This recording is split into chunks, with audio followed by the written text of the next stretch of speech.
Hi, Thomas the Hermit. I am a lay hermit and a man of prayer. This is my YouTube channel. On my YouTube channel I talk a lot about prayer, and I also talk about other things that are concerning me in the Catholic Church.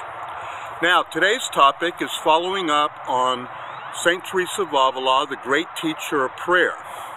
Now, on this particular topic, we're going to talk about something she said in The Way of Perfection. Now, let me read that to you. And it's quite an astonishing statement. It seems that the enemy has overrun the whole country. This is off of chapter 3. And the Lord of the country has retired to a well-fortified city from which he can make attack from time to time. In this city, the Lord, are picked men who do much more than soldiers. The city has no traitors, chosen men, and it can be defeated only by hunger. As for ourselves, even hunger cannot conquer us. We will die, but not be conquered. Okay, so Teresa of Avila compares one of her Carmelite convents to a fortress where God can retire and that it's filled with picked men. Alright? Now, this is a very interesting metaphor because it's talking about the quality of the prayer warrior. Picked men. Of course, what she's saying is picked women. And if you know anything about a Carmelite convent, it's full of very powerful contemplatives. And a few nuns can really kind of wreak havoc with the enemy's agenda. You know? And we need to keep this in mind, because this particular idea that a few picked contemplatives can wreak havoc with the enemy, like special forces, is something at the heart of why the contemplative journey should be made, and why the contemplative needs to make sacrifices and do different things.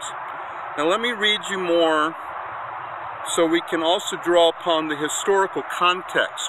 Remember, this was going on in the 15th century. If you recall, that's when Lutheranism was born.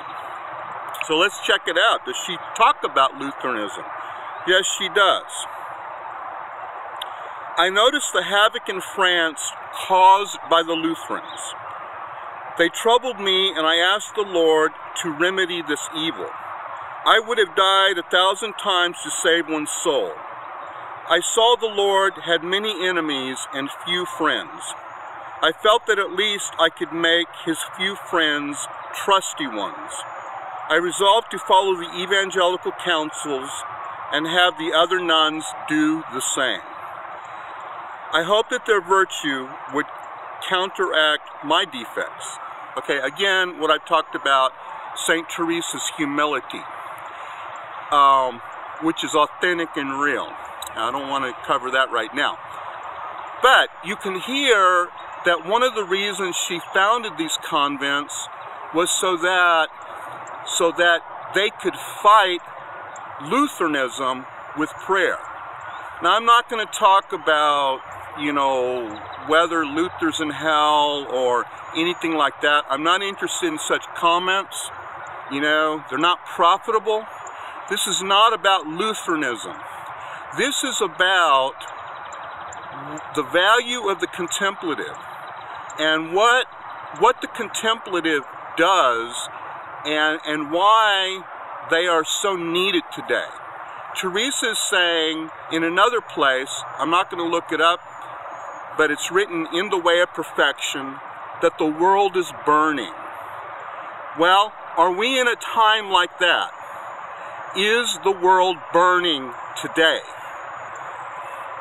Is it in need of a few picked good men and women? Is it ripe for is it necessary, is it needed, the contemplative vocation? And of course my answer is yes. Now she talks about the fortress being the convent. I want to talk about the fortress being this YouTube channel. Now what do I want? Okay, this is what I'm looking for. All right, and for now this is about the only leadership I'm going to provide on my channel. I want the contemplatives of this channel to start praying for one another. I want you to start praying for one another. I want you to work on pursuing the evangelical counsels, to pursue holiness, as I've already brought up in a couple of times. You know, now the next video I'm going to be released is something quite amazing that Teresa says, where she literally says that it is through prayer that she grew in virtue.